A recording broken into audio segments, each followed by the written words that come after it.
is our consent agenda, items 1 through 6. Are there any items that any council member would like to hear separately? If not, what are the wishes of council? Our promotion that we move the consent agenda. Okay, we have a motion by Council Member Barnett, seconded by Mayor Pro Tem Haynes. Yes, sir. I'm sorry, Mr. Rambar. On item C2, I think we were going to get some further information tonight about number of patrol cars and how many were lacking cameras. I believe the gentleman is here with us this evening. Good evening, members of the council. Earlier you had some questions about the total number of cars and the percentage of cars that had cameras in them. We at the Wilmington Police Department currently have 193 marked patrol vehicles. And of those 193, 133 have cameras or have cameras that are being installed currently that are not online right now, but they're being installed, which totals 68% of our vehicles. With the purchase of this 25 that are on the agenda tonight, that will bump us to 82% of our marked patrol vehicles. That's good. And some of those marked patrol vehicles are spare vehicles that are not operated on a daily basis. They're parked just in case we need to take one offline. We have another one to bring on. So the reason we're asking for 25 at a time and not all 75 that were approved on FY21 is because we don't want to put brand new cameras in older cars, and we don't want new cameras to sit on the shelf and let warranty expire. So we're going to try and space it out. As we get new cars, we want to put brand new equipment in those cars. Very good. Sounds right to me. Okay, thank you, sir. Thank you. You're welcome. Appreciate it. Any further questions? That's it.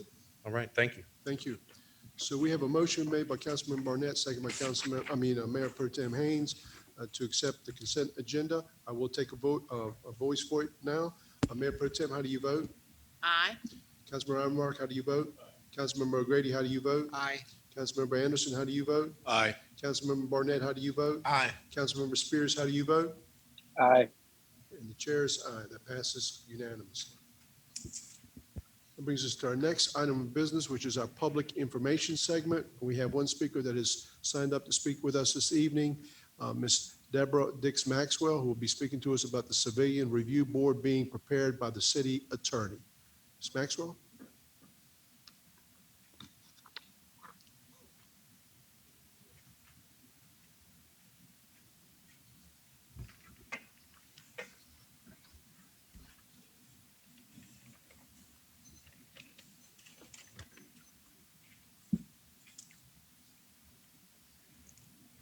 Good evening, Mayor Sappho, Mayor Pro Tem, and members of the City Council.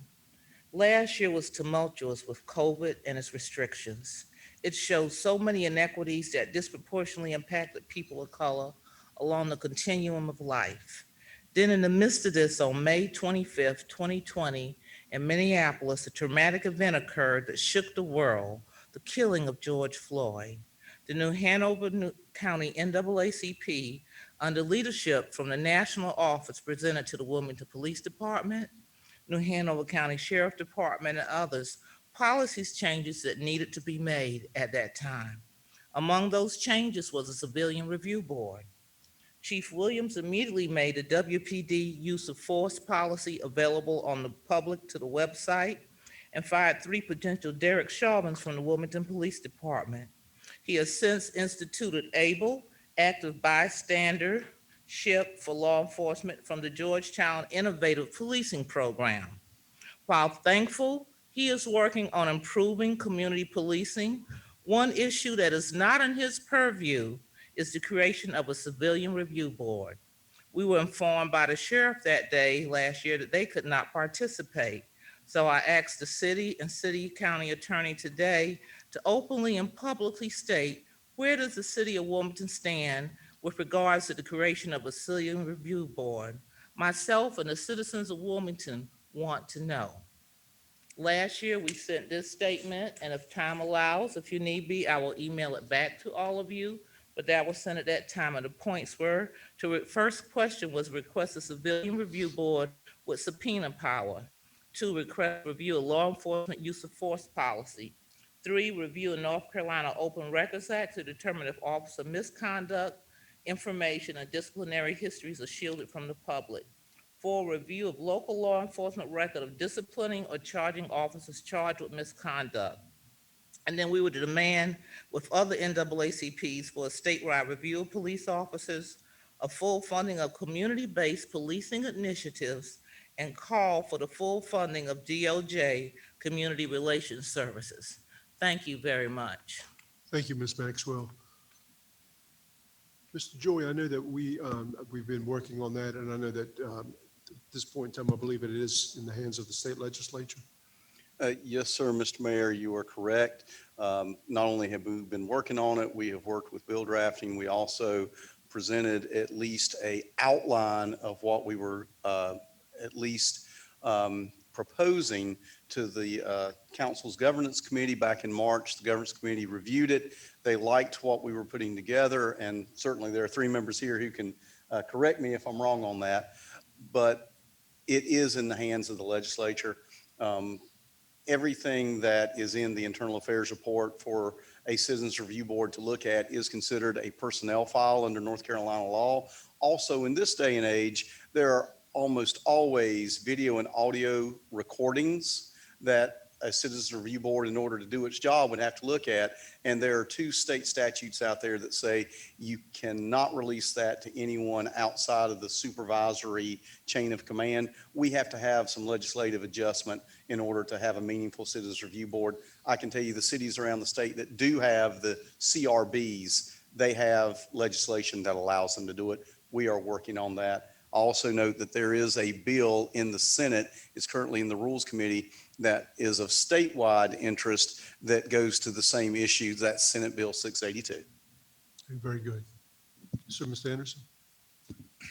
John, it keeps coming up about the being able to have subpoena power.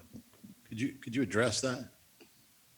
Yes, I can. That is something that, one, if the city is granted that by the state, then it would be up to city council to decide if that would be part of a citizens review board ordinance. I did work with the citizens review board in Charlotte for 6.5 years, represented the police department there in 43 cases in front of it. I can tell you that in that time, they never had to issue a subpoena, and they did not have that power. It's a matter of any civilian who brings a complaint or an appeal to that board, they normally have no problem getting their witnesses there. And the police department, CMPD was this way, and I'm sure WPD would be this way.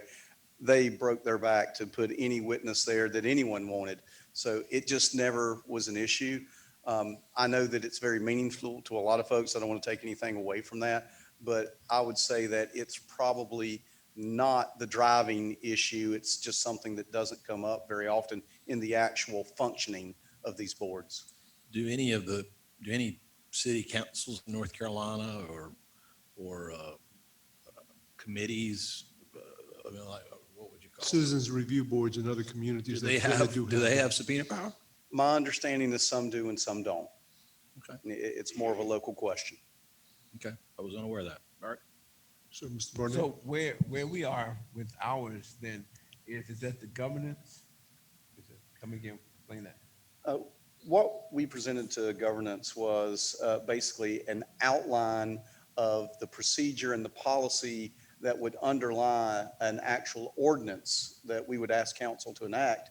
But the key linchpin to that is having the authority from the state. Mm-hmm. And right now it is at that level. I have had more than one discussion with bill drafting up there at the legislature. They've worked on some of that language. And I will tell you that when I looked at Senate Bill 682, I saw some language that I thought I recognized, and it may have been some of our handiwork. Mm-hmm. But that's where it's at. And I know that our delegation is working on it and reviewing it. I know the legislature's got a lot on their plate right now.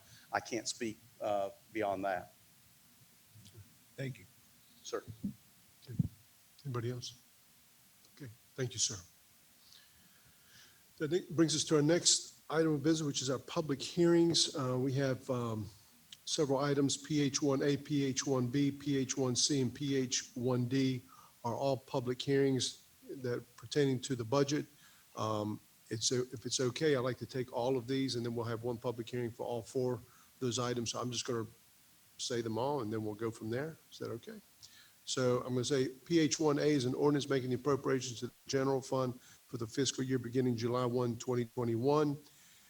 Item PH1B is the ordinance making appropriations to the grant projects, financial plans, enterprise funds, debit service funds, and special tax district for the fiscal year beginning July 1, 2021. PH1C is the ordinance making appropriations to the capital projects funds for the fiscal year beginning July 1, 2021. Item PH1D is the ordinance amending various chapters of the City of Wilmington fee schedule for the fiscal year beginning July 1, 2021. And at this time, I'd like to recognize our Deputy City Manager, Mr. Tony Caudill, for staff's presentation. Good evening, Mr. Mayor, Mayor Pro Tem, members of council. Laura Mortel, our budget director, will do an overview of this item.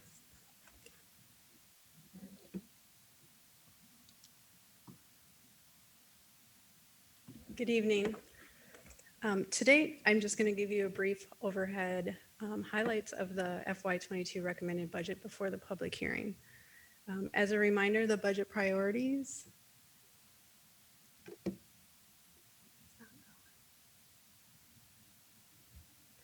As a reminder, the budget priorities were refined throughout this process. We worked with council and we worked with staff, and we continued focus on core services, but with strategic additions. We prioritized our enhancements based on strategic priorities such as the RISE initiative and various elements in the strategic plan. We incorporated a strategic use of fund balance. We have a tax rate adjustment. There is no service reductions in the second year of the pandemic, as core services are still a necessity for our citizens.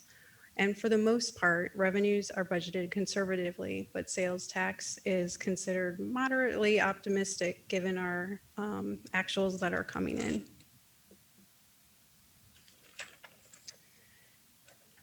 The FY22 budget incorporates a 4-year countywide assessment, and the next one will impact FY26. By state statute, we're responsible to publish and recognize our net neutral plus growth. You can see from the chart below that we're moving from 49.84 cents down to 37.5 cents. And this is a reduction of 12.3 cents from our current 48.84 per 100 assessed value. The city continues to receive requests for additional funding that outpace our incremental growth on an annual basis. The funding needs for both non-discretionary and core services are use a considerable amount of that growth. To that end, not all requests can be met. The focus of this adjustment in FY22 is on accelerating some processes. Nearly 3/4 will be dedicated to affordable housing, and it will be ongoing funding to support 2 programs that the city has where the demand outpaces the funding that we have. The funding is for the home ownership program and the rental rehab, and it complements our federal funding by allowing more flexible criteria on the median home income, the area median income, for people in our communities. The rest of the funding will go towards accelerating our transportation bond projects, as well as the city IT infrastructure to transition to a supported communication framework. With the suggested tax adjustment, staff recommend a tax rate of 38.08 cents, which represents 24% or 12 cents less than the current tax rate. What are the impacts for our citizens? For a median home tax value of 190 in FY21, the reval will bring that up to around $258,000. The revenue neutral will see an additional 21 per year or $1.75 per month. With the tax adjustment recommendation of 0.858, they will see $3 a month or $36 a year. As a high-level highlight, our budget is just shy of $242 million. A few of those fund highlights, I won't read all of those. The general fund is at $127 million, which is 53% of the total budget. Solid waste is at $11.1 million, and parking 5.9. The golf fund, which is 1%, is 1.7 million. And now for a few of the highlights of the fee schedule changes. Stormwater is balanced at 12.8 million. The financial model continues to increase the equivalent residential unit by 1%. For FY22, the ERU will go up from $8.35 to $8.43. Countywide property appraisal impacts our municipal service district as well. For FY22, the revenue neutral rate for them is 5.47 cents per 100 assessed value, down from 7 cents. And recycling and trash fund faces budget challenges over the last few years. Disposal costs continue to increase as well as operational costs. A fee study was conducted and shows that the fund needs a rate increase to remain solvent. Recommended for FY22 in January is a 4% rate adjustment. Now that will be on a lot of their rates, and so I picked the most popular ones so they can see what that would be. 95-gallon trash cart costs $27.35, and it's up from $26.29.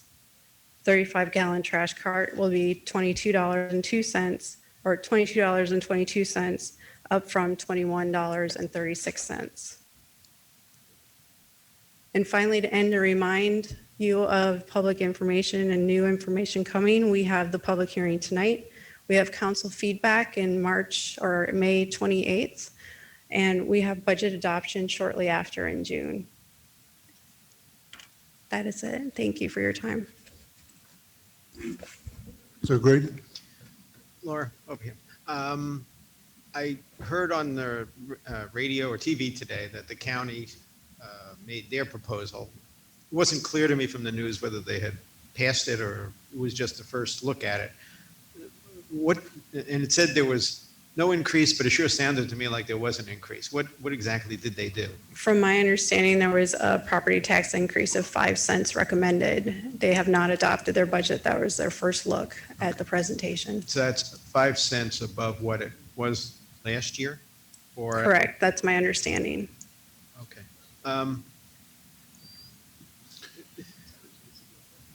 Is that taken into account the revenue neutral aspect? Yes, it's above the revenue It's neutral. above the revenue, 5 cents above revenue neutral. Okay. Now, how does that affect us? It will affect us with sales tax. We call the beach communities. Kerr and Carolina are increasing theirs by 1 cent. Wrightsville Beach is staying the revenue neutral, and then we are going up recommending to go up to 0.58.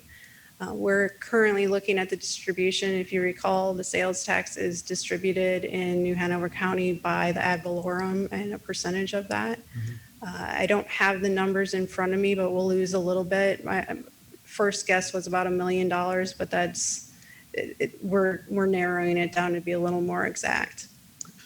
I raised those questions because I wanted the public to hear that, is that what happens at the county affects us here in the city because it affects the sales tax revenue that we get to collect.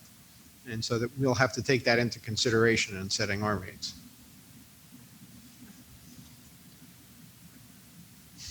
Any other questions? Thank you. Thank you, Ms. Martell.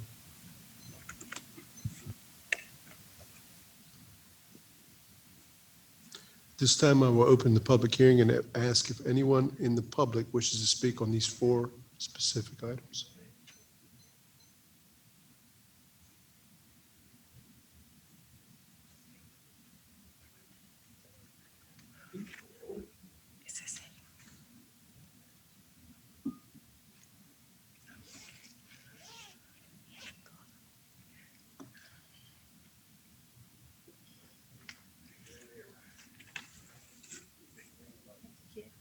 Which one? This one? Okay. Can we have our other folks come in, please? Good evening, Mayor and council members. I'm Dolores Williams. I'm a volunteer and board member of Community Enrichment Initiatives, Inc. We're a grassroots nonprofit that enriches the lives of those in need in our community. We're very active at the MLK Community Center. And in collaboration with the city, we planned the installation of the first community kitchen in Wilmington. We also operate or support 10 community gardens and a 2-acre urban farm located at 301 North 30th Street in a low moderate income neighborhood in the heart of a food desert. The farm is known as the Willowdale Urban Farm. We supply produce. We intend to supply produce to the MLK Community Kitchen for its healthy cooking and nutrition classes, in addition to addressing food insecurity in our community. We have with us tonight several people. I'm going to introduce David Brenner, who is the founder of the CEII Wilmington Green Project, which we operate as the Urban Farm Network, which includes our 10 community gardens and our urban farm. And what we request from the city tonight is a contribution of $8,000 to support us, to help us continue our work. You can see we operate Diversity, Elements, Avery, Annie Nixon, and we support 6 other community gardens.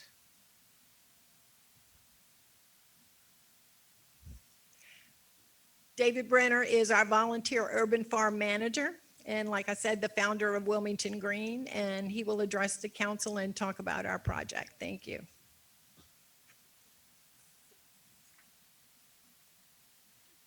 Hello, I'm David Brenner.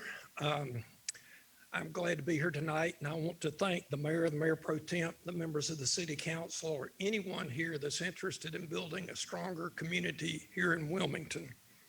I'm kind of like the lightning bug that backed into the fan. I'm delighted to be here and eager to speak to you to support this request. I'm speaking on behalf of Community Enrichment Initiative Incorporated about our Wilmington Green Sustainable Community Garden Program.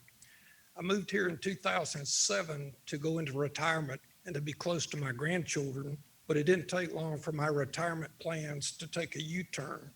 I work more hours now than I was on the payroll, getting paid. Back in 2014, I was working with the Arboretum in the county on a planning board, and I learned that the majority of the community gardens started here in Wilmington failed within the first 2 years. Not only was the cost of the labor in the installation for developing the garden wasted, but we lost all the value of the nutritious produce that it could grow. So we found a community garden model that was called Philadelphia Green. It was used for decades in the inner city of Philadelphia very successfully. We began to try to work that in as a test for Wilmington Green, which was a new unincorporated nonprofit to promote this effort. In 2018, we had developed and are still operating 10 new community gardens throughout the community, and all the produce is going to feed the food insecure neighbors. I'm a member of the Cape Fear Food Council, and I learned that New Hanover County had over 34,000 people that were food insecure. They don't know where their food's coming from for their next meal. And even worse, we have 1 out of every 5 children under 18 that are food insecure. I think that's a tragedy that we can do something about. So we're setting out to grow food that we can deliver to them. We also have a large food desert area right in the middle of our city between Market and MLK, between Burnt Mill Creek and Carr. This is one of the largest ones we have in the city. There are a lot of elderly and poor people that live in that neighborhood. And there's not a grocery store that can service them within a mile of that boundary. So we began in 2018, we decided that we would merge with Community Enrichment Initiative, a well-established nonprofit, so that we could grow into the future. We began developing a 2-acre plot that was in the heart of the food desert at the First Wilmington Pentecostal Holiness Church. They're located at 2901 Chestnut Street. They're right in the heart of the food desert, and they own 2 acres of land that fronts on North 30th Street. That's very suitable for a garden, totally undeveloped. So we started in 2019. Since then, we have developed 6 growing plots. We have a fruit orchard, we have a greenhouse, we have a large placemaking area with a fire pit, wood shed, and 8 picnic tables. We currently produce about 10,000 pounds of food per year that can be distributed. And we distribute that food through the Hospital Heart Center, Coastal Family Medicine, the Good Shepherd, Mother Hubbard's Cupboard, and a lot of it's given directly to our food insecure neighbors. We support Lenny Simpson's One Love and the North Side Food Co-ops, pop-up markets. In addition, the food that we grow helps out with the food insecurity, but we're doing a lot for the education of the people that are there. We teach them about gardening. We teach them about nutrition. We teach them about community placemaking, and we're trying to promote a civil dialogue. We plan to offer local schools the opportunity to participate in planting seeds and growing transplants in the garden. And we'll give them those plants they grow, and they can take them to their school gardens or to their personal gardens at home. Check us out on the Facebook page, Willowdale Urban Farm, and you can learn more about what we do. I want to thank all of our board at CEII, A. Hu, Dolores Williams, Emily Peebles, Jessica Wilson, for their patience and support. In addition, thanks to Bettina Maschelli, our wonderful volunteer coordinator, and all our faithful volunteers. We invite all of you to visit us at the Willowdale Farm and support us in our operation in the future. We believe firmly that community gardens build a stronger, healthier community. Thank you. Thank you, sir. Hi, everybody. My name is Zena. I live in Turkey. Every Saturday from 9 to 12, I volunteer at Willowdale's Community Garden. It is a walking distance from my home, and it has given me opportunity to learn farming, starting with a seed in the ground, watering the crops, and pulling for harvest. I love the idea of eating off the land.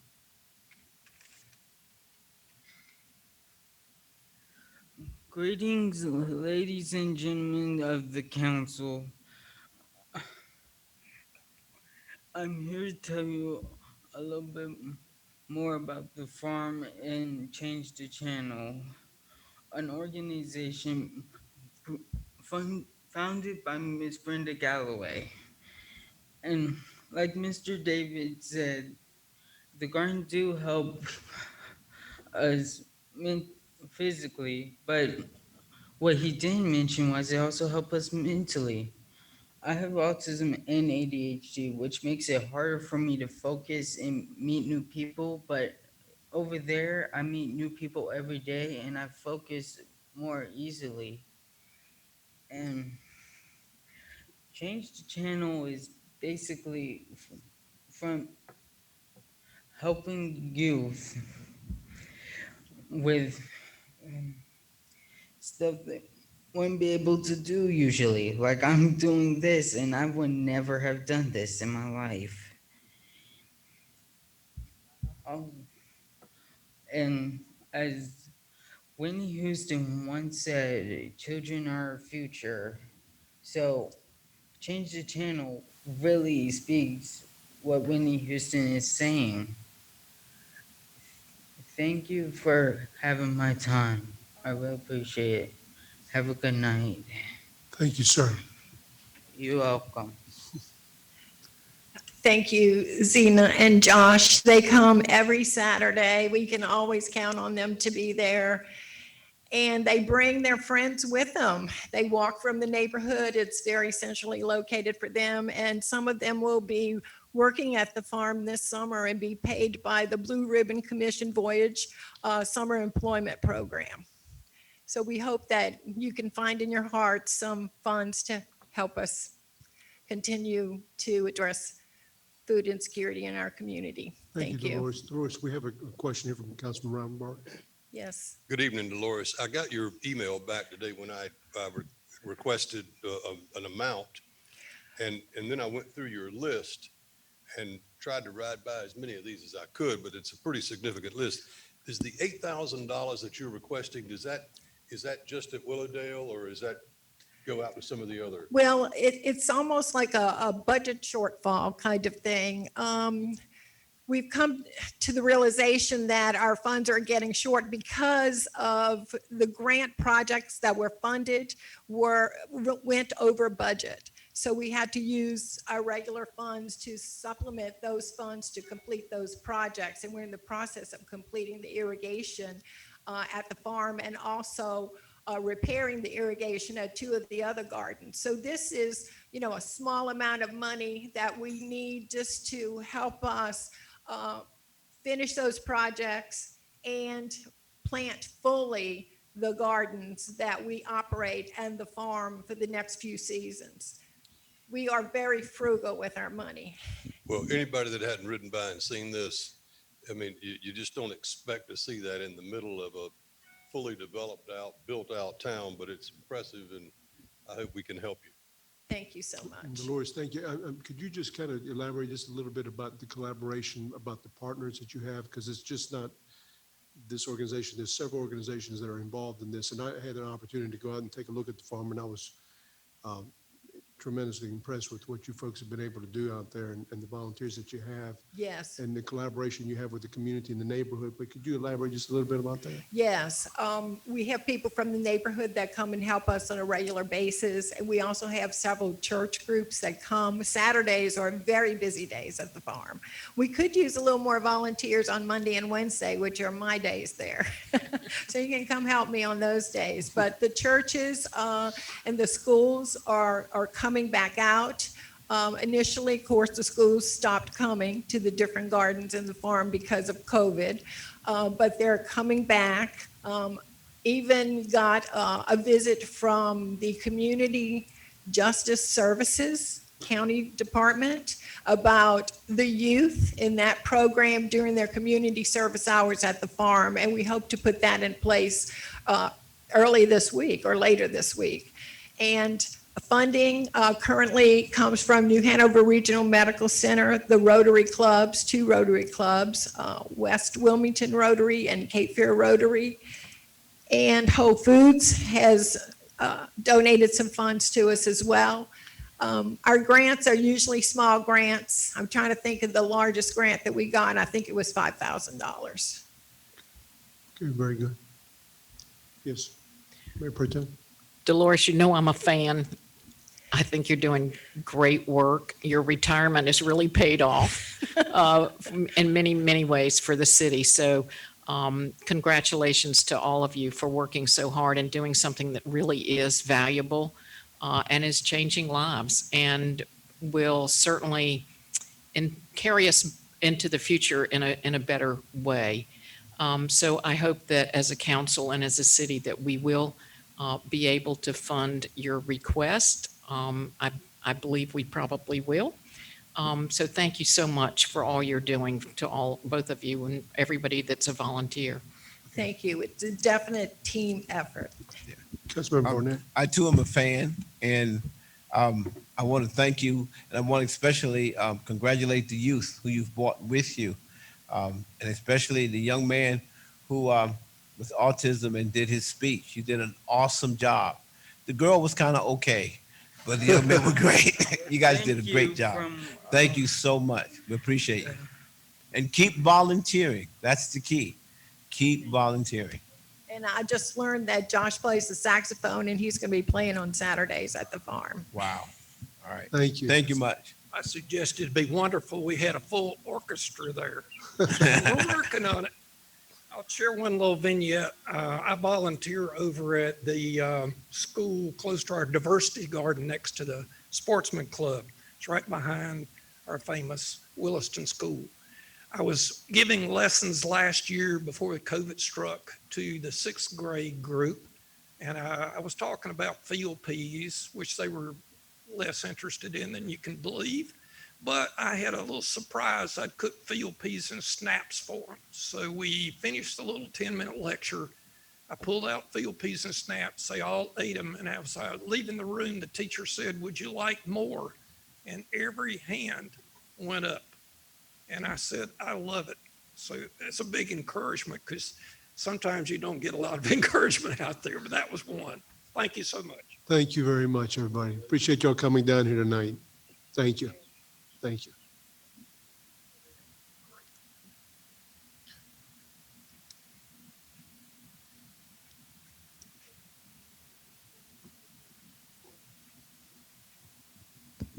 Have they ever gone through the process before? I don't know. Well, I hope we'll encourage them Yeah, to do that. We have. I have just now. For the next cycle. Yeah. Yeah, that's preparing for the next No. cycle. No. They can really answer some real money. Yeah. Right. Yeah. Absolutely. Do we have anybody else for public hearing?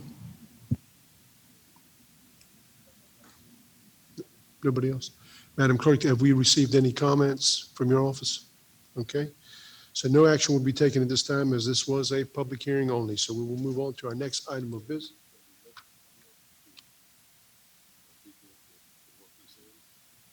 Yeah. I think we can do it at our budget retreat. Yeah, we'll talk about it, but make sure we have that to the side there to talk about. So, Mr. Mayor, the public hearing is now closed. Yes, it is. Public hearing is now closed. Thank you. That next brings us to our next item of business, which is item PH2, which is an ordinance for the closure of a partially improved right-of-way portion of Old Highway Airlie Road, approximately 207 feet in length along Airlie Road. And at this time, I'd like to recognize our Deputy City Manager, Mr. Tony Caudle. Thank you, Mr. Mayor. Mr. Jeff Walton, Associate Planner, will present this item for you. Good evening.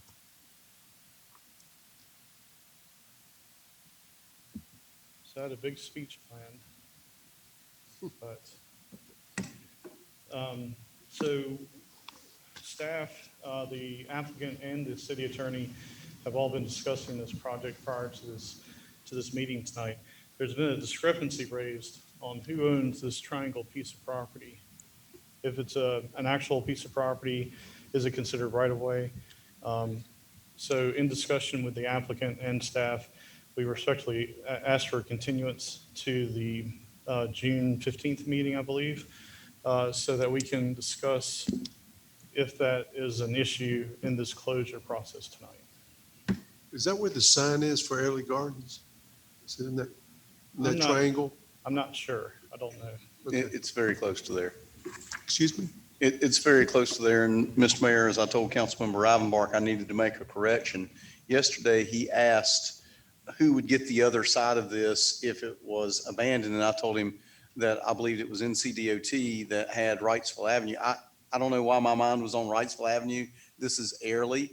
And we've got some of our key people who are digging into this to figure out who owns the underlying ground under whatever right-of-way we have there. It will affect some of the property interests out there. So we would join in with the property owners out there for asking for this continuance.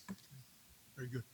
And Jeff, we want to continue this to our June 15th meeting? I think it's the second meeting in June. So I think Second that's the meeting in 15th. June, okay?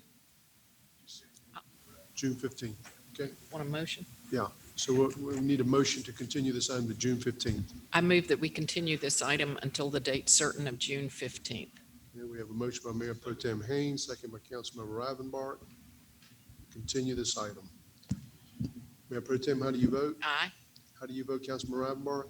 How do you vote, Councilmember McGrady? Aye. How do you vote, Councilmember Anderson? Aye. How do you vote, Councilmember Barnett? Aye. How do you vote, Councilman Spears? Aye. And the chair's aye. So the item is continued.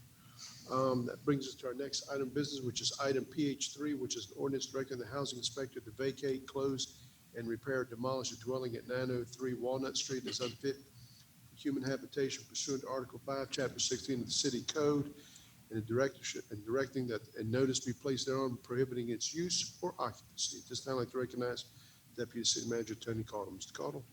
Thank you, Mayor. Brian Renner, our Chief Code Enforcement Officer, will overview this item for you.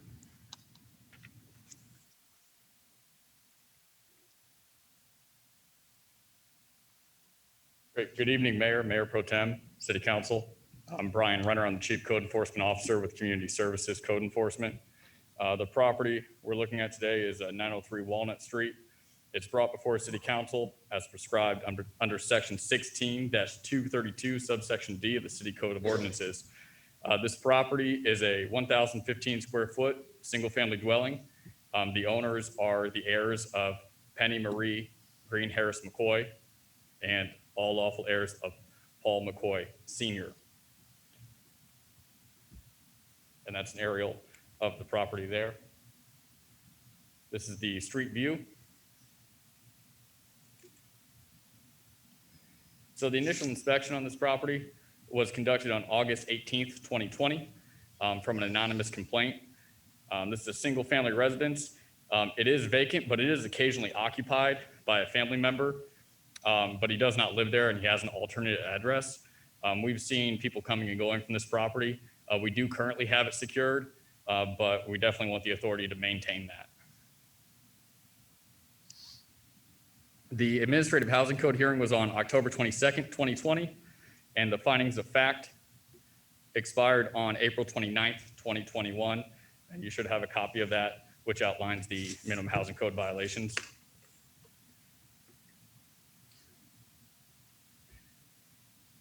The findings of fact in order, again, expired April 29th, 2021.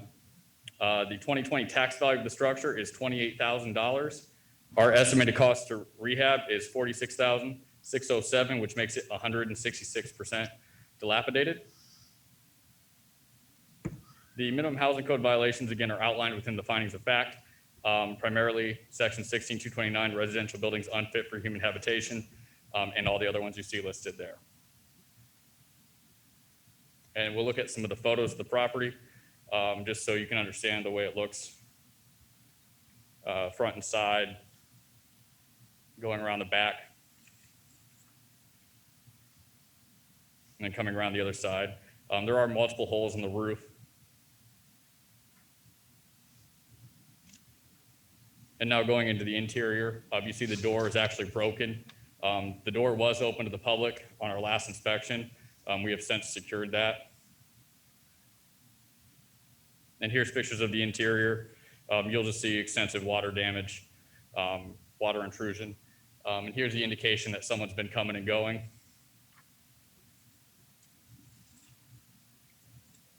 Brian, are there any utilities still connected? The electrical is still connected.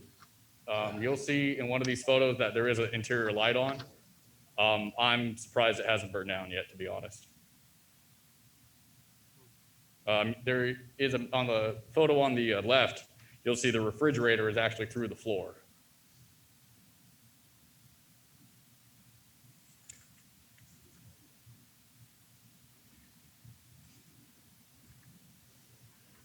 And these are, again, just showing the interior conditions, which is self-explanatory. There's actually a light on in that room, you can see.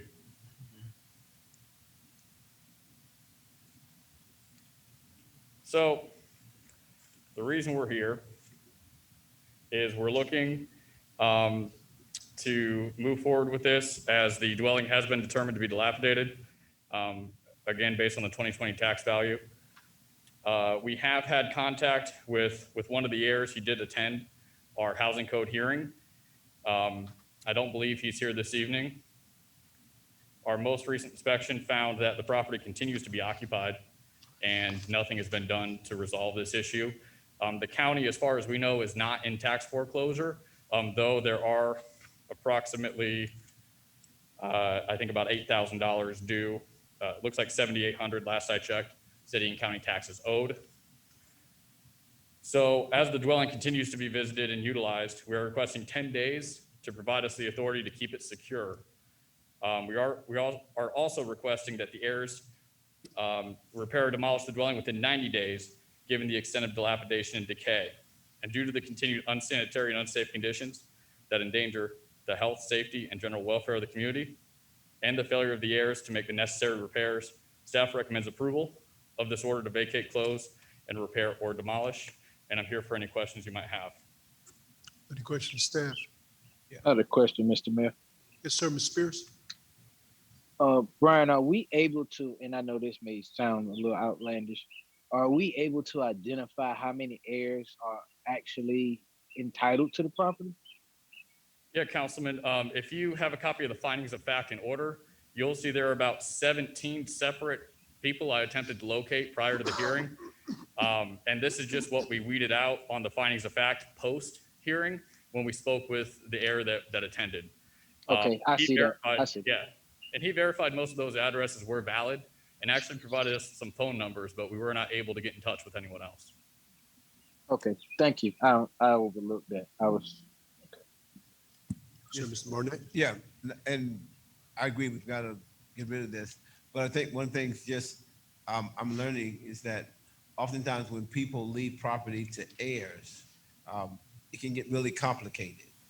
So the best thing to do would be to give it to one person in the house. I mean, is that Lawyer John would help us with that? Honestly, it normally comes when folks don't actually take action and leave a will. What we normally end up is a situation where someone passes without a will, and it's an intestate situation, and that's just by function of law, and function of law is often going to divide it up by all of the heirs that are still living. What I would recommend to folks is don't put it off. Go ahead and think about your future planning, have a will in place, and lawyers can help with that, or most of your courthouses actually have some some easy forms that guide folks through the law. I know that the Administrative Office of the Court actually has an estates handbook that is very helpful, and I know it's a task, I know it can be intimidating, but if folks would do some planning for the future, it often will assist everyone when things happen. Okay, thank you. Thank you. Thank you. Any other questions? Okay, thank you, Brian. Thank you. All right, I'm going to open up the public hearing and ask if anyone in the public wishes to speak in favor or in opposition to this item. Seeing none, Madam Clerk, have you received any comments in your office? She has not. Are there any further questions on council? Just have one. Mr. Reinbart? That property is 2,509 square feet. It's 66 by 37 and a half. If that property is torn down, are we going to run into a similar type situation as we were talking about yesterday with regard to Hillsdale with setbacks and what have you? How wide was that? It's 37 and a half feet wide. And what is the zoning? It's probably an R. I think it's an R3, but I'm not 100% on that.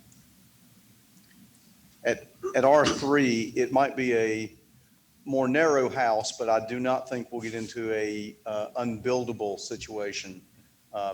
In fact, I'm getting a thumbs up from our zoning and real estate attorney over there, so I'm going to say that we should be okay, council member. Okay. And I would like to point out that the property is all at 905. The vacant lot next door is also owned by the same family. So if it were to go to say a tax foreclosure or the family were to sell it, they would have potentially the two lots. Well, are the houses on either side are they being kept up? Are they in good condition? We do have an active case on 901 Walnut, which is the house immediately to the left. And then the vacant lot, and I'm not 100% sure about the other one at 90, I think it's 909. Thank you, sir. Yep. Thank you, sir. Any other questions? If not, I will close the public hearing and ask for the wishes of council. I move the ordinance. Move the ordinance by Mr. Rivenbark, second by Councilmember Barnett. Okay. Mayor Pro Tem, how do you vote? Aye. Councilmember Rivenbark, how do you vote? Aye. Councilmember Grady, how do you vote? Aye. Councilmember Anderson, how do you vote? Aye. Councilmember Barnett, how do you vote? Aye. Councilmember Spears, how do you vote? Aye. This will be held over for a second reading at our next scheduled meeting.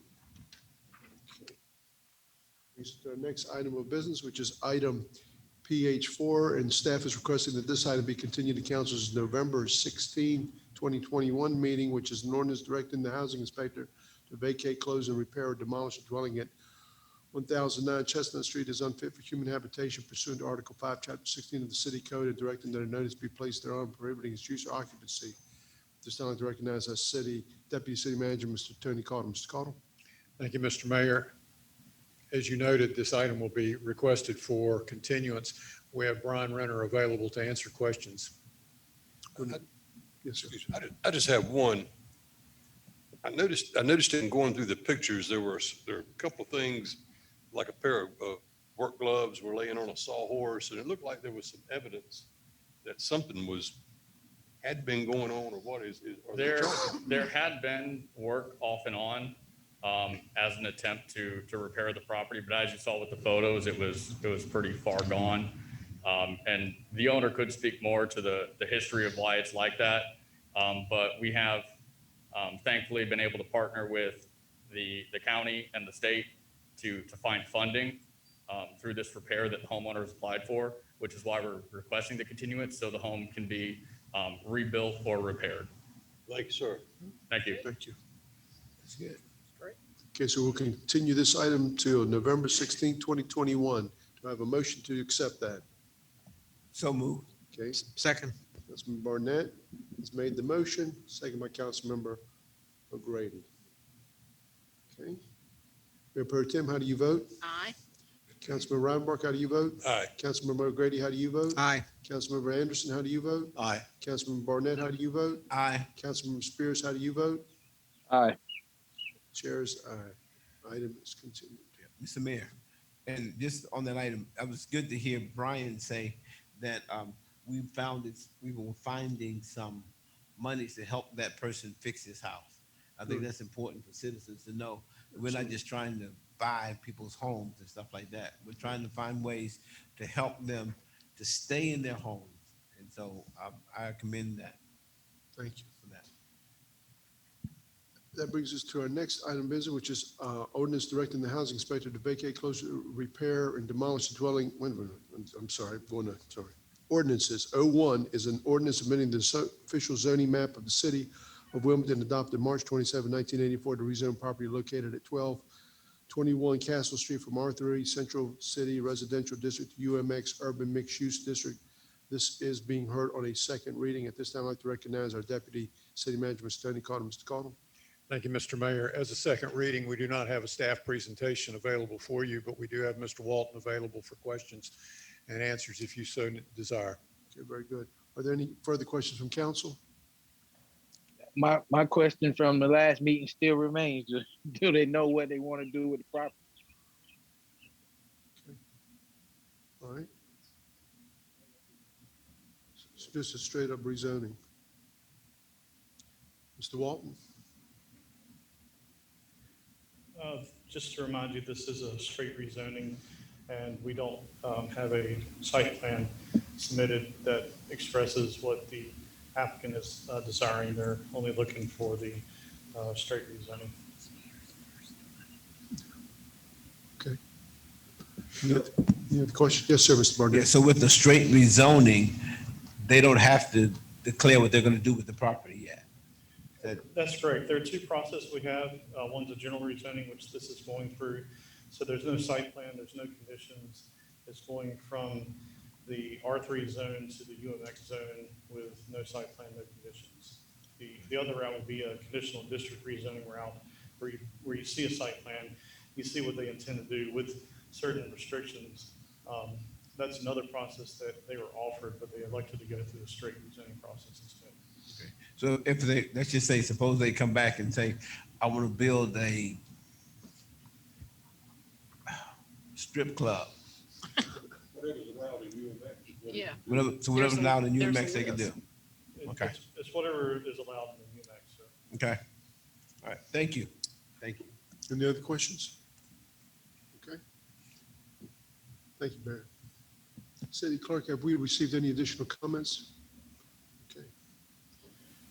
This time, I will ask the council's wishes for a vote on the second read. Second. So we made a motion by Councilmember Ravenbar, second by Councilmember Anderson.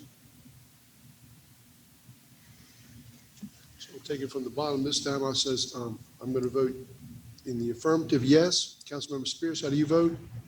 No. Councilmember Barnett, how do you vote? Aye. Councilmember Anderson, how do you vote? Aye. Councilmember O'Grady, how do you vote? Aye. Councilmember Ravenmark, how do you vote? Mayor Pro Tem, how do you vote? Aye. Okay, that passes 6-1. Okay, that brings us to our next item of business, which is item 02, which is a resolution adopting the fiscal year 2021-2022 annual action plan for the use of community development block grant and home funds. At this time, I'd like to recognize our Deputy City Manager, Mr. Tony Connell. Mr. Connell. Thank you, Mr. Mayor. Suzanne Rogers, our Community Development and Housing Planner, will overview this item for you. Thank you. Thank you, Mr. Cottle, Mayor, Mayor Pro Tem, and Council. As you recall, at the last City Council meeting on May 4th, we had a public hearing on this matter. Before you tonight for your action is the final draft of the annual action plan. It includes the public comment that was received, and the plan has also been updated to reflect the recommended budget amounts that were presented that night for general fund. I'm happy to answer any questions. Any questions for Suzanne? Thank you, Suzanne. Thank you. Appreciate it. Madam Clerk, have you received any comments? Okay. Members of council, do you have any questions? Okay. Okay, how do you vote? Does anybody want to make a motion in respect to item 02? So moved. Motion made by Mayor Pro Tem Haynes, Second. second by Councilmember O'Grady. Okay. Mayor Pro Tem, how do you vote? Aye. Councilmember Ravenmark, how do you vote? Councilmember O'Grady, how do you vote? Aye. Councilmember Anderson, how do you vote? Aye. Councilmember Barnett, how do you vote? Aye. Councilmember Spears, how do you vote? Aye. Okay, and the chair is aye. That passes unanimously. That brings us to our next item of business, which is item 03, which is an ordinance to amend the Streets and Sidewalks Capital Projects Fund, Parks and Recreation Capital Projects Fund, and Debit Service Fund for the General Obligation Bonds Series 2021A, 2021B, and 2021C. And at this time, I'd like to recognize Deputy City Manager, Mr. Tony Cottle. Mr. Cottle. Thank you, Mr. Mayor. Jennifer Moretti, our Finance Director, will overview this item for you. Good evening, Mayor, Mayor Pro Tem, council members. The ordinance before you is related to the general obligation bonds that the city issued on May 4th. A total of $46,770,000 in GO bonds were issued in 3 separate series and are the final issuances of the 2014 transportation bonds and the 2016 Parks and Recreation bonds. Also included is a refunding of the 2011 bonds.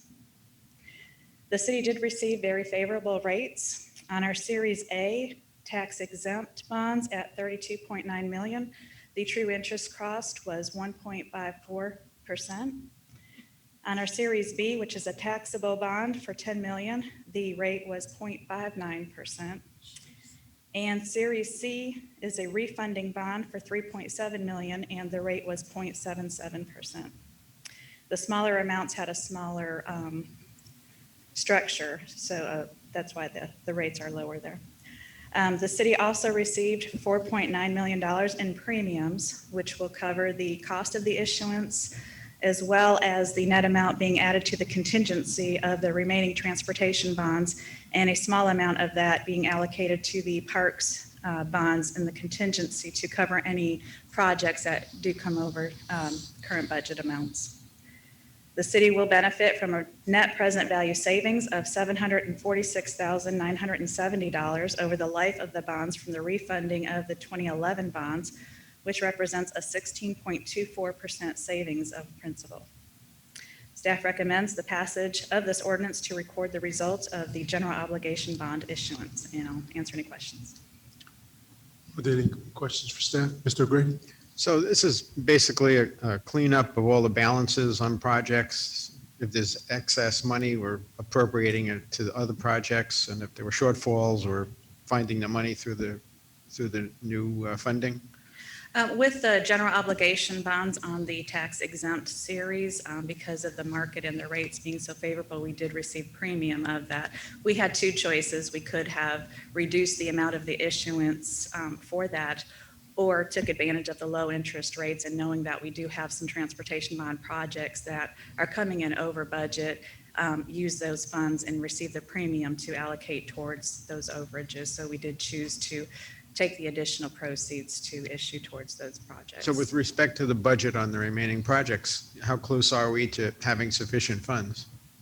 That I don't have the answer for. I know Denise Freund is monitoring it very closely, and this will definitely help out with many of the projects. Good, thanks. Okay, thank you. Anybody else? Okay, thank you. Any further questions from council? What are the wishes of council in respect to the ordinance? I'll move the item. Mr. Grady has made the motion, second by Mr. Ravenbark. Okay. Mayor Pro Tem, how do you vote? Aye. Councilmember Ravenbark, how do you vote? Aye. Councilmember Grady, how do you vote? Aye. Councilmember Anderson, how do you vote? Aye. Councilmember Barnett, how do you vote? Aye. Councilmember Spears, how do you vote? Aye. Chairs, that passes unanimously on first reading. Is there a motion to waive second reading? So moved. Second. Motion made by Mayor Pro Tem Haynes, second by Councilmember Barnett. Okay. Councilmember Spears, how do you vote? Aye. Councilmember Barnett, how do you vote? Aye. Councilmember Anderson, how do you vote? Aye. Councilmember O'Grady, how do you vote? Aye. Councilmember Ravenbark, how do you vote? Mayor Pro Tem, how do you vote? Aye. And the chair is aye. That passes unanimously on first as well as second reading. Brings us to our next item of business, which is item 04, which is an ordinance to amend the Streets and Sidewalks Capital Projects Fund, the Parks and Recreation Capital Projects Fund, the Public Facilities Capital Projects Fund, and the Debit Service Fund for the Limited Obligation Bond Series 2021A and Series 2021B. At this time, I'd like to recognize our Deputy City Manager, Mr. Tony Caudill. Mr. Caudill? Thank you, Mr. Mayor. Ms. Moretti will overview this item as well. This item is related to the limited obligation bonds that the city issued on April 28th. A total of $19,190,000 in limited obligation bonds were issued in two separate series. Again, the city received favorable rates with limited obligation bonds. The first Series A is tax exempt, 6.4 million. The rate we received was 1.75%. Series B is taxable, and that was 12.7 million at a rate of 1.42%. Series A bonds were issued for various capital improvement projects from our city's second CIP plan. Series B bonds were the issue of the advance refunding of our 2012 bonds, as well as a small amount related to the sports complex. The city will benefit with a net present value savings of $1,050,425 over the life of the bonds from the refunding, which represents a 9.54% savings of principal. Staff recommends the passage of this ordinance to record the results of our limited obligation bonds issuance. Okay, very good. Any questions from council? Okay. What are the wishes of council in respect to the series? Offer move. Okay. Councilmember Barnett has made the motion, seconded by Councilmember Ravenbark. Okay. Mayor Pro Tem, how do you vote? Aye. Councilmember Ravenbark, how do you vote? Aye. Councilmember O'Grady, how do you vote? Aye. Councilmember Anderson, how do you vote? Aye. Councilmember Barnett, how do you vote? Aye. Councilmember Spears, how do you vote? Aye. Chair is aye. Do we have a motion to waive second reading? So moved. Motion made by Mayor Pro Tem Haynes, Second. seconded by Councilmember O'Grady. Okay. Councilmember Spears, how do you vote? Aye. Councilmember Barnett, how do you vote? Aye. Councilmember Anderson, how do you vote? Aye. Councilmember O'Grady, how do you vote? Aye. Councilmember Ravenbark, how do you vote? Aye. Mayor Pro Tem, how do you vote? Aye. Chair is aye. Passes unanimously on first as well as second reading. That brings us to our next item of business, which is our resolutions. Item R1 is a resolution authorizing the city manager to apply for the city of Wilmington to become a HUD-approved certified Housing Counseling Agency. At this time, I'd like to recognize our Deputy City Manager, Ms. Tony Cottle. Mr. Cottle. Thank you, Mr. Mayor. Suzanne Rogers, our Community Development Housing Planner, is back for another turn, so. Thank you, Mr. Cottle. Mr. Mayor, Mayor Pro Tem, members of council, you have a resolution for your consideration tonight for the city to apply to HUD to become a housing counseling agency. I've asked Ms. Tanita Wallace, our CD analyst for housing, to come before you tonight to share some more information about the application and our work plan. Ms. Wallace?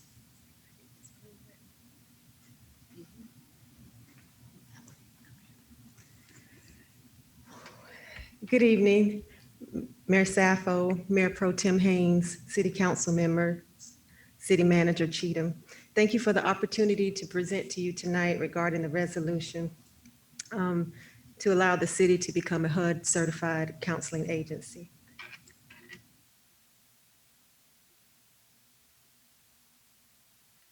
The HUD Amendment to Section 106 is the reason that we're here today. They are requiring that anyone who receives home funds as well as community development block grant funds require that they, excuse me, I'm sorry. They are requiring us to become a certified housing counseling agency as well as offer housing counseling services. These services will benefit the citizens of Wilmington who utilize our current programs of the HOP program as well as our owner-occupied rehab programs. Therefore, we are requesting that the city authorize us to apply. The requirements take effect on August the 1st, 2021. It requires that we have at least one staff member who is a certified housing counselor. That person has to have taken the national exam and passed it. And we currently have one staff person who has done so. The agency must be approved. And so we will have to make application and submit a work plan in order to do so. Our target is City of Wilmington residents earning at 130% of AMI or annual median income. And we're giving priority to those who are 80% or below. Those are the people who are qualified to participate in our HOP program as well as our rehab programs.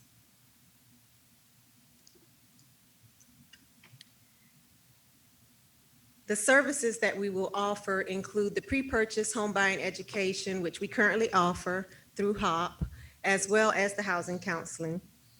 We will also offer non-delinquency post-purchase education and counseling and fair housing workshops.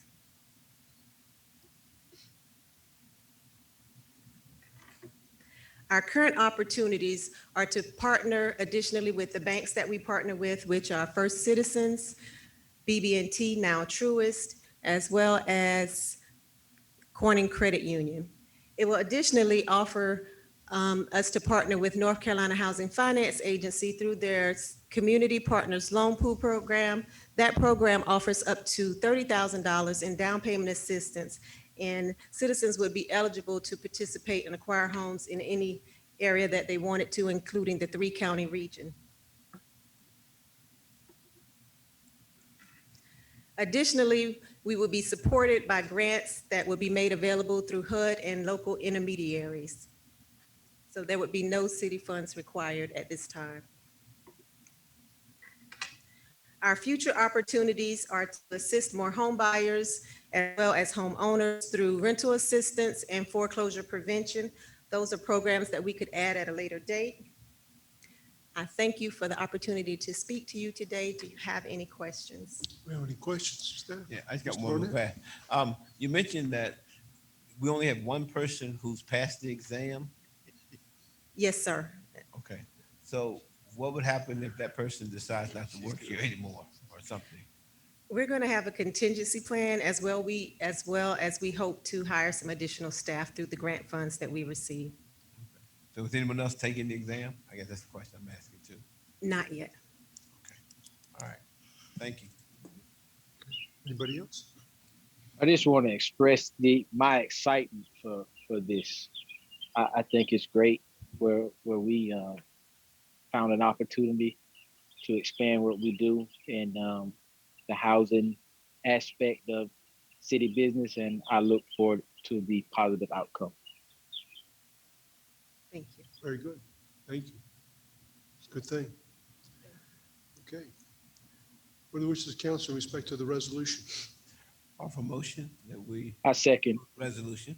Okay, we have a motion by Councilmember Barnett, seconded by Councilmember Spears. Okay. Councilmember Spears, how do you vote? Aye. Councilmember Barnett, how do you vote? Aye. Councilmember Anderson, how do you vote? Aye. Councilmember O'Grady, how do you vote? Aye. Councilmember Ravenbach, how do you vote? Mayor Pro Tem, how do you vote? Aye. Chair's aye. It passes. Okay. That brings us to item R2, which is a resolution authorizing filing of a condemnation action for the acquisition of a portion of real property located at 3628 Masonboro Loop Road for the Masonboro Loop Trail Project. At this time, I'd like to recognize our Deputy City Manager, Mr. Tony Cottle. Mr. Cottle. Thank you, Mr. Mayor. Mr. Anthony Gathers, our project engineer our project manager will actually overview this item for you. Good evening, Mr. Mayor, Mayor Pro Tem, members of City Council. Before you tonight is a resolution authorizing the acquisition and filing of a condemnation action for a portion of real property located at 3628 Masonboro Loop Road in an amount of $1,872. This 468 square foot portion of property is needed to expand the right-of-way for the purpose of installing the new 1.3 mile trail at Masonboro Loop Road, as approved in the current transportation bond. This project will connect several residential neighborhoods, provide safe walking and biking access to commercial centers, and improve route safety to Partial Elementary School. This is a friendly condemnation as the property owner is currently in foreclosure phase and has signed a third-party authorization to allow the city to communicate with the loan holder. Sufficient funds exist in the project, and approve of the resolution is aligned with the city focus of areas of supporting efficient transportation system and creating a safe place. Staff recommends approval of item and I'm happy to answer any questions. Okay. Any questions, staff? Mr. O'Grady? Who is the lender? It's a mortgage company out of Ohio. I forgot the name of the lender. And they're not willing to agree to the condemnation? Yes. They'll get the funds. ultimately. Yes, it's a friendly condemnation. We have been in talks with them. Okay. Anybody else? Okay. Thank you, sir. Thank you. What are the wishes of council in respect to the item? I'll move the item. Second. Councilmember O'Grady has made the motion. Second by Councilmember Anderson. Okay. Mayor Pro Tem, how do you vote? Aye. Councilmember Ravenbach, how do you vote? Aye. Councilmember O'Grady, how do you vote? Aye. Councilmember Anderson, how do you vote? Aye. Councilmember Barnett, how do you vote? Aye. Councilmember Spears, how do you vote? Aye. And the chair is aye. That passes unanimously. Brings us to our next item of business, which is item RPT1, which is council's appointments, committees for boards and commissions, and Mayor Pro Tem Margaret Haynes, who is the chairman of that committee, will make a presentation. Mayor Thank Pro you. Tem? Yes, thank you, Mr. Mayor. While I chair that committee, Councilmember Rivenbark and Councilmember O'Grady both serve on that committee, and we have a number of recommendations this evening. The first one is the Municipal Service District, known as the MSD Advisory Committee. The recommendation is to reappoint Teresa McCutcheon for a term. Actually, all of these three recommendations, their terms expire July 1, 2024. So it's Teresa McCutcheon, to reappoint Tom Davis, and to also reappoint Bobby Hamelberg.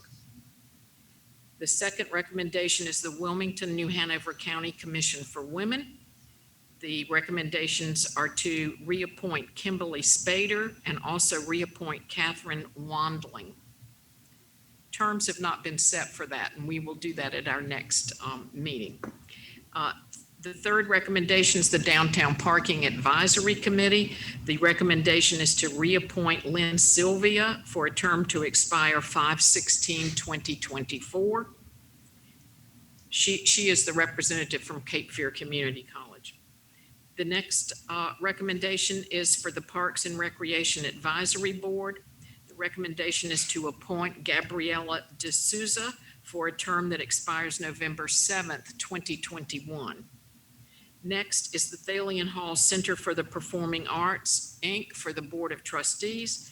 The recommendations are to reappoint Tracy Varga and also reappoint Amy Grant. Those terms would expire June 30th, 2024. And lastly is the Wilmington Tree Commission, and the recommendation is to reappoint James Gregory and to also reappoint Peter Watkins, and both of those terms would expire June 18th, 2024. And with that, I will make a motion asking for the council's support. Okay, we have a motion by Mayor Pro Tem Haynes, Second. second by Councilmember O'Grady. Okay, how do you vote, Mayor Pro Tem? Aye. How do you vote, Councilmember Ravenbach? How do you vote, Councilmember O'Grady? Aye. How do you vote, Councilmember Anderson? Aye. How do you vote, Councilmember Barnett? Aye. How do you vote, Councilmember Spears? Aye. Chair is aye. That passes unanimously. This concludes the regular agenda. Are there any items to be brought forward by our deputy city manager or city manager? One thing, Mr. Mayor, I'd be remiss if I didn't bring to your attention that Mr. Cheatham sitting back in the corner, this is his last regularly scheduled meeting. And I'd like to say thank you for your 18 and a half years service.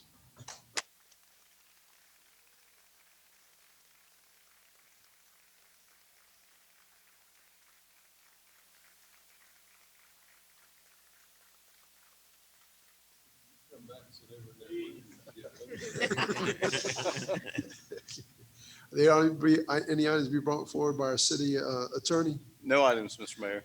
Madam Clerk? Mr. Anderson? Sure. Couple things. One, we're going to miss Sterling. He's been just a rock for us for a long, long time. And budgets, I don't know. He's been, I think of all, all the challenges from hurricanes to pandemics to financial crises to, and somehow through all that, we've stayed pretty strong as a city, and just thank him for his leadership and wish him well in his retirement. A couple other things. I was downtown Saturday night, and it was just, I don't know, it just sent chills. It was just unbelievable. It's kind of like we're back to a great degree. And so if you're vaccinated, get out there and support local businesses. It's had a rough go. A lot of them have, some of them boom times, but restaurants in particular and bars, if you're vaccinated, get out and support them. And here it comes. This is the Andy Rooney section with the end of 60 Minutes where, you kind of like the don't litter, I don't know what it is. I've never seen it like this. And you want to blame it on the pandemic, but three out of four corners of every intersection I go to, every median, be it concrete, if it's a foot wide or in the grass, there's panhandlers. I mean, every major intersection, all day, every day. And I know there's obviously some people going through great challenges in our community, and some of those are those folks. I tend to believe from looking at the backpacks they're wearing that cost $150, $200, that some of them are not. This is the way they're making a living. And I know that's a challenge for us to try to address, but one way to address it would be give them water, give them food, don't give them money, maybe they'll stop, because it just, in McDonald's, I saw, it's not in our community, but nearby community, they're offering $250 bonus just to come to work. They're advertising, $12 and $15 an hour. There's tons of jobs. My wife's company she works for, they can't find people. I drove by the Chick-fil-A 2 weeks ago out on Military. It was closed. It wasn't Sunday. By the Panda Express one day, closed. They just don't have employees. Chick-fil-A's had to stop doing curb service. There's plenty of jobs out there. They're not the greatest jobs, but But I think if you can run up and down in the weather, up and down a street on your feet for hours, I just hope maybe you'll go apply for those jobs. But I guess the end of my comment is just give them water, give them food. If you don't give them money, they won't be out there, because there are some people that will take that water and take that food. Others, I noticed there's water bottles just laying by a stop sign the other day, right where, because someone had given them water. They don't want water. They don't want food. It's become a job, and I don't know how we police it. And, but I wish we could. Thank you. Mr. Ron Barton? Well, on a much lighter note, being an old New Hanover High graduate, I am a Wilmingtonian, and we have another state champion in our town. And I'm going to defer that to you, Mayor, since that's your school. I believe that Hoggard High School won the state softball championship. And I just want to say, I'm not taking credit for this, but this is about the 7th state championship that the community has won since I've been mayor. I'll take credit. No, but I want to congratulate those young women over there. They did a tremendous job, and they're in playing 4A ball, and they did a great job. And I just want to say congratulations to the Hoggard Vikings women's softball team for a great win and bringing back a great trophy for this community. We need to get them down here and bring them in. I know that's been difficult, but things are easier now. And that one young lady, the pitcher, she pitched all 3 of the playoff games, all 3 of them, every pitch was named an MVP, and she's going up to North Carolina A&T on scholarship. So That's great. Don't litter. That was a nice setup. Toss over. Thank you. Mayor Pro Tem? Well, I also want to congratulate Sterling on a well-deserved retirement. And we're going to have an opportunity, I guess, to somewhat roast him perhaps at his retirement party. But I just feel personally that I've learned a lot from Sterling, and gonna miss him. So I hope you have a wonderful retirement. Thank you. Councilmember Grady? Yes, with Sterling's departure, it made me think about my very first meeting with Sterling. He probably doesn't remember it. I had thrown my name in the hat to run, and nobody knew who the heck I was, and I got invited to meet the city manager along with all the other 12 candidates. And he put us through a primer on municipal government and how the city runs and what we could do and what we couldn't do. And as I'm listening to this, I'm thinking, this guy is really clever. He's training his bosses because somebody in here is going to win. And I thought, this guy is really smart. He's 2 steps ahead of everybody. And it turned out to be true. And I found that out over the subsequent 12 years that I've been able to work with him. And it's been a pleasure. Yes, man. Councilmember Ordonez? Sure. I too want to congratulate Sterling, and I wish him well. Many of you may not know, but actually he's a member of my church. And so hopefully with his retirement, I'll see him more. I just hope that. I'm just hoping that happens. I don't know. It's a long shot, Charlie, but I'm hoping that would happen. Yeah, he couldn't get to him. Yeah, he was too busy working. But I appreciate it. Actually, I ran into him when I was in Portsmouth, Virginia, because he worked in Norfolk. And one of the members of my church in Portsmouth actually worked for him, and she talks very highly about how thoughtful he was, how skillful he was, and how long visions he looks at life. And so we really appreciate him. The last thing I wanted to share, as you mentioned the homeless, we got to remember too, one of the challenges we're having, especially with COVID, is mental illness. And so we say, get those guys a job. They can't keep a job. I mean, they really would like to, but they really can't. Mental illness is a major challenge that we have in our country. And then the last thing is, on June 11th, the kids in New Hanover County will be out of school. So I'm hoping that people will line up jobs, line up opportunities for them to volunteer and just get busy doing some constructive things during the summer. And this is the time that we start lining those things up now. Thank you. Thank you. Councilmember Spears? Yes, sir. Yes, sir. I too want to congratulate City Manager Sterling Cheatham on a great career. Happy retirement. Glad to have worked with you over the past year and some months now. also want to say go Vikings. I'm a proud product of the 1994 graduating class of John T. Hargett National School of Excellence. Also want to talk about safety in our community. There over the weekend, I believe there was a young 17-year-old young lady who was hit and killed. And I know as a parent, even as a grandparent, that's a mouthful to say. I know when I'm riding, when I have the kids with me, I see, just detrimental behavior with people with cars, a lot of speed and a lot of not having concern for other people on the roadways. And I just couldn't imagine how I could, how I would react if someone hit my car from some reckless behavior while my children were in the car. But I also couldn't fathom how I would react to my young 17-year-old not coming home at night and finding out that she was hit by a car and killed. And I think we just need to be a little more attentive. We need to be a lot more compassionate. And no one is the king of the road. No one is the king of the highways. None of these things. So we really need to pay attention and be more caring about the lives of people as we travel through and throughout the New Hanover County and most importantly, the city of Wilmington. And I'll end with that, sir.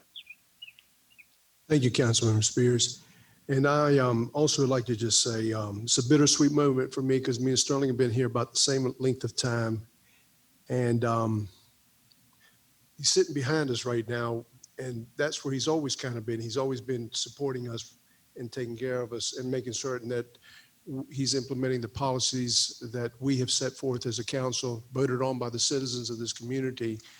And he's done it with dignity and he's done it with grace and he's done it with hard work. And nobody knows it as much as I do because I know how hard this man has worked and the team he has put together with his staff and these people here. He has definitely done something magnificent in this community. And I just want to say, I'm a big Pittsburgh Steeler fan, and there's a coach there named Mike Tomlin. He's been there about the same length of time as Sterling's been here. And he says, the standard is the standard. And Sterling, you have definitely set a standard here in Wilmington. It's the Sterling standard. And I hope that we continue with it. I can tell you, based on what we have seen as elected officials here, we are being voted on as one of the top cities in the country. And we didn't get there by accident. We got here with a lot of hard work and determination and focus.